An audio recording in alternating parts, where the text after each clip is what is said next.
A esta hora recibimos en TPA Noticias Matinal a Pilar Saiz, psiquiatra, es catedrática de Psiquiatría de la Universidad de Oviedo. Pilar, buenos días. Hola, buenos días y fríos días a todos los asturianos.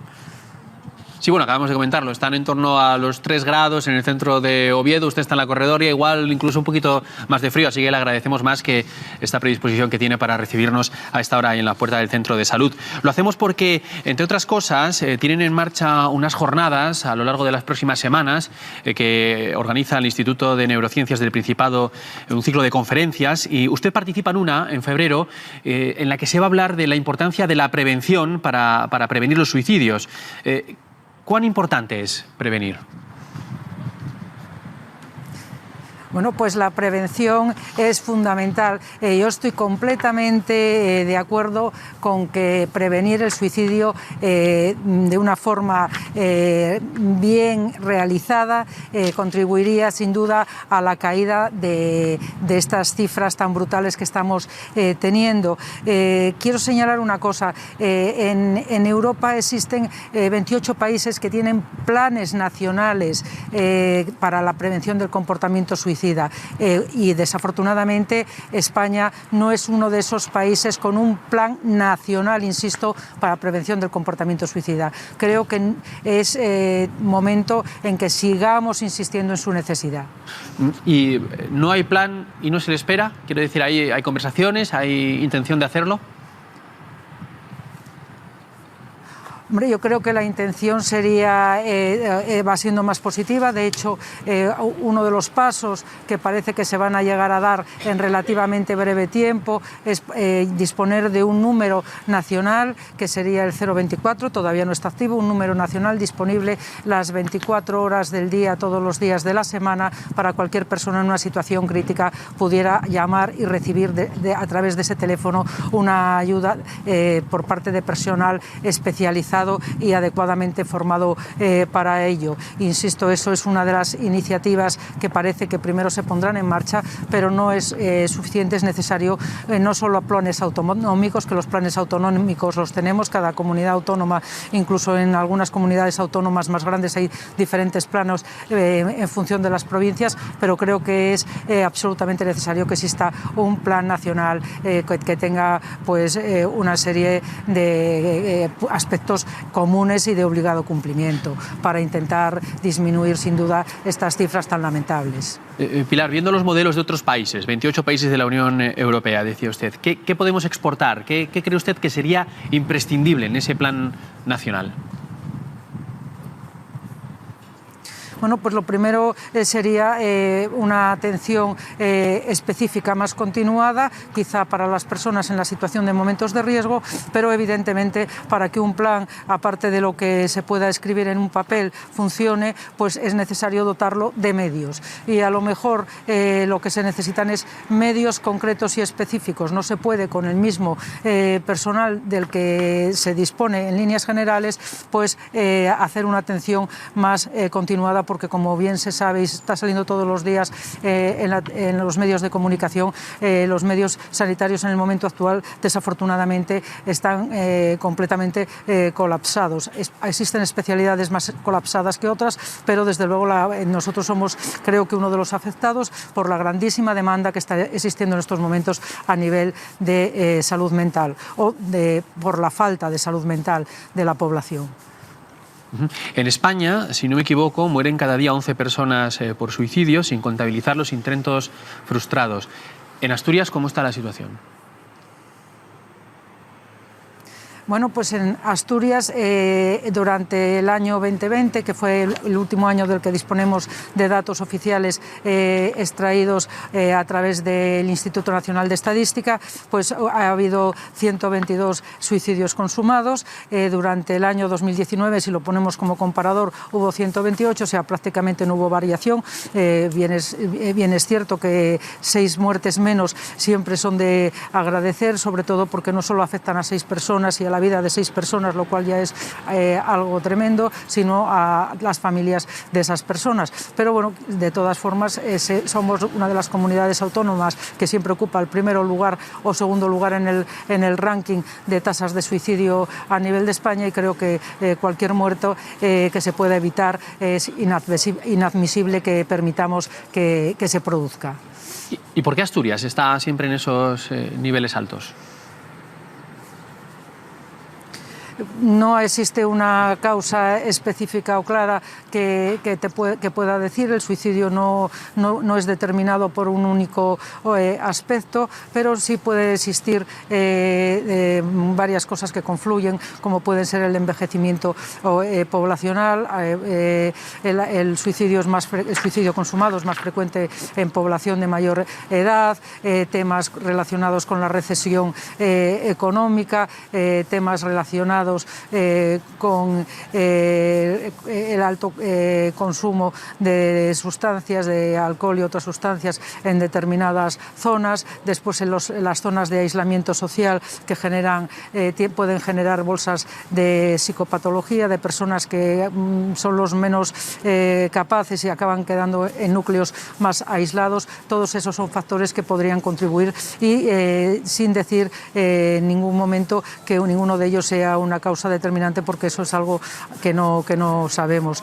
Lo que sí sabemos es que, y esto no es algo que pasa en Asturias, sino que pasa a nivel de, bueno, pues a nivel de todo el mundo, porque yo cuando hablo con compañeros que trabajan en otros países de, bueno, entornos similares a España, pero fuera de España, lo que ocurre es que muchas personas que cuando se suicidan pues nunca han pasado por los servicios de salud mental. Quizá tenemos que mejorar la capacidad de detectar antes de que se produzcan estos hechos a estas personas de riesgo, para que puedan recibir una atención. Eso, ahí yo creo que debemos colaborar todos. Cuando digo colaborar todos, digo colaborar toda la población, y en eso, o como parte de eso, pues está ese ciclo de conferencias patrocinadas por el INI Europa. Tenemos que trabajar desde la psiquiatría, desde la psicología clínica, pero también tenemos que trabajar con los médicos de atención primaria, con nuestros compañeros de primaria, para que mejorar a lo mejor su capacidad de detección, y también a nivel de la población general, para que la población aprenda a reconocer posibles signos de alarma, tanto en sí mismo como en las personas allegadas o personas cercanas, y a lo mejor en un momento determinado decir, oye, que es hora de pedir una ayuda especializada, y a lo mejor así podemos mejorar o disminuir las cifras, que al fin y al cabo es el objetivo que todos buscamos. Escuchándola, me surge una pregunta. ¿Cuáles pueden ser esos signos de alarma a los que tenemos que estar atentos nosotros mismos y a nuestro entorno?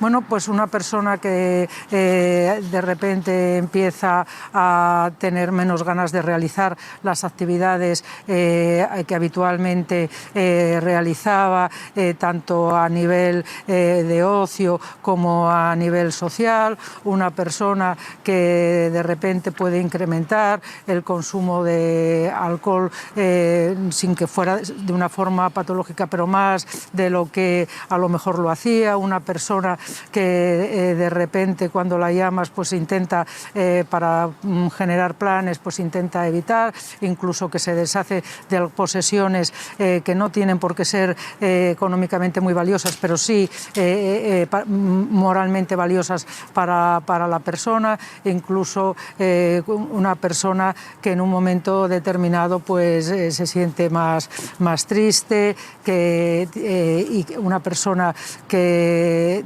menos comunicativa, que tiende a aislarse dentro del núcleo familiar, que de repente, pues yo qué sé, pues por poner un ejemplo, en vez de ir tantas veces, porque puede parecer banal, pero puede ser algo real, pues en vez de ir tantas veces a la peluquería, pues o a algún lugar para mantener sus autocuidados, empieza a desdejarse de sus autocuidados. Todos estos signos y más que existen son signos que pueden hacernos sospechar que algo puede estar pasando. Entonces, y a partir de ahí, pues lo que debemos es, si nos pasa a nosotros mismos, pues ser nosotros mismos los que a lo mejor debemos demandar esa ayuda, y si nosotros lo observamos en alguien cercano, pues animar a buscar ayuda. No, cuando una persona acude a salud mental, está acudiendo a médicos como a otros cualquiera, que no hay que estigmatizar estos problemas, y realmente cuando las cosas se trabajan y cuando las cosas se tratan, existen muchas posibilidades de que se pueda salir hacia adelante. Siempre necesitamos que las personas que saben tratar los problemas sean las que nos ayuden. No son situaciones de las que uno con voluntad pueda salir adelante. Doctora, ¿ha variado un poco el perfil de la persona con intenciones suicidas? Me refiero, son ahora más jóvenes y, en este sentido, ¿cómo ha podido influir la pandemia?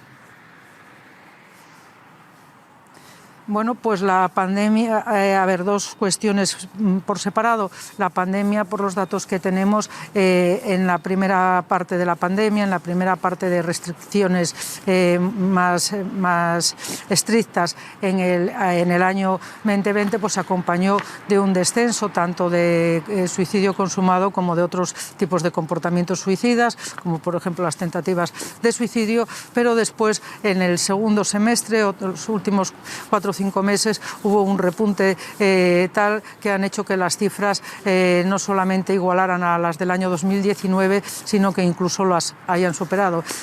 Tenemos las cifras más elevadas de suicidio de los últimos 20 años para el año 2020. Entonces, eso quiere decir que ha habido un importante repunte en la última mitad. Eso es habitual cuando existen situaciones de catástrofe natural que afectan a grandes poblaciones, y esto es algo que afecta a nivel mundial. Al principio, lo que pasa cuando existen estas situaciones, lo que predomina es la capacidad de supervivencia del individuo, intenta supervivir de todos modos, y después, cuando ya la situación está estabilizada o perdura en el tiempo, es cuando empieza a notarse el efecto sobre, en este caso, el comportamiento suicida.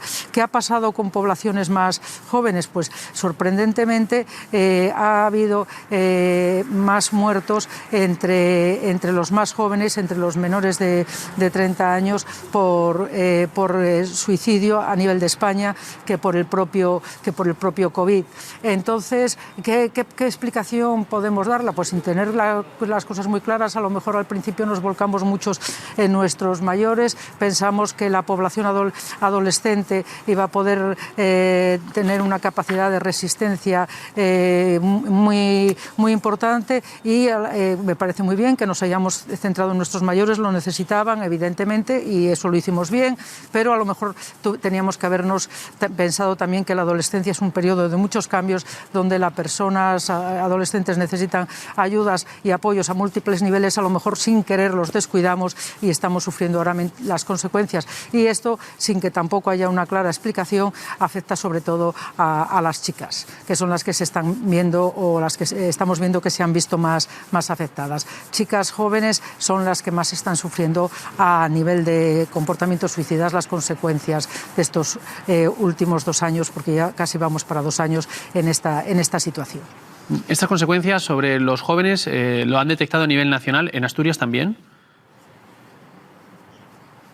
En Asturias también. Los datos que tenemos en Asturias son concordantes con los datos que existen a nivel nacional. Sobre todo los estudios a nivel nacional se han hecho sobre todo en Cataluña, y también hay algunos datos más claros de Madrid, pero son datos en los que estamos todos bastante de acuerdo. O sea, es algo que se ha producido de una forma general, no solamente además en España, sino también en otros países europeos, e incluso en estudios realizados en Estados Unidos. Y una más, la influencia de las nuevas tecnologías, las redes sociales en los jóvenes, no sé si es un arma muy en contra de posibles problemas que pueda incentivar alguna tendencia suicida, o al revés, tiene que ser un arma que se pueda aprovechar para controlarlo. No sé si hay estudios al respecto, si ustedes tienen analizado algo. A ver, las redes sociales aportan muchísimas ventajas. Bien utilizadas, pues son una herramienta fundamental de la que creo que todavía la medicina pues puede aprovecharse muchísimo más. Pero las redes sociales, a su vez, también son la causa de consecuencias negativas. Todo lo que hace 40, 50, 60 años existía a nivel escolar, sobre todo de acoso, pues no tiene nada que ver con pues que podían ser insultos o un poco no quiero decir, no quiero mermar la importancia que tuviera en aquel momento, pero que podían ser insultos en clase, bueno, peleas o cosas pero muy concretas en determinados momentos. Ahora quiero que se entienda que puede perdurar a lo largo de todo el día, porque pueden utilizarse las redes sociales y la presión que recibe la persona que es acosada, y sobre todo cuando tiene edades en las que su personalidad se está forjando, como es el tema en el momento de la adolescencia, pueden tener unas consecuencias completamente negativas. Pueden suponer un machaque continuo. Y aparte, por supuesto, también quiero decir que las redes sociales pueden aportar, o existen páginas en que aportan información positiva y adecuada, pero también existen muchas páginas que desafortunadamente están al mismo nivel que las otras y que lo que aportan son datos que son completamente equívocos, inexactos, y que pueden favorecer que una persona acabe viendo que la única solución a algo que tiene otras muchas soluciones pues son realizar estos comportamientos que desafortunadamente después no tienen vuelta atrás. Pues Pilar Saiz, psiquiatra y catedrática de Psiquiatría de la Universidad de Oviedo, muchas gracias por sus reflexiones, por atendernos en esta fría mañana en Oviedo, y ahora liberamos para que pueda entrar un poco en calor. Muchas gracias. Simplemente me quisiera decir una última palabra. Quiero transmitir una esperanza, y creo que el año 2022 debería ser el año en el que no solamente intentemos doblegar la curva del COVID, sino la curva del suicidio entre todos a nivel nacional. Por favor, hagamos un esfuerzo, dobleguemos la curva del suicidio. Ahí queda ese mensaje, y para lo que nosotros podamos ser útiles, aquí nos tiene. Muchas gracias. Muchísimas gracias a todos ustedes.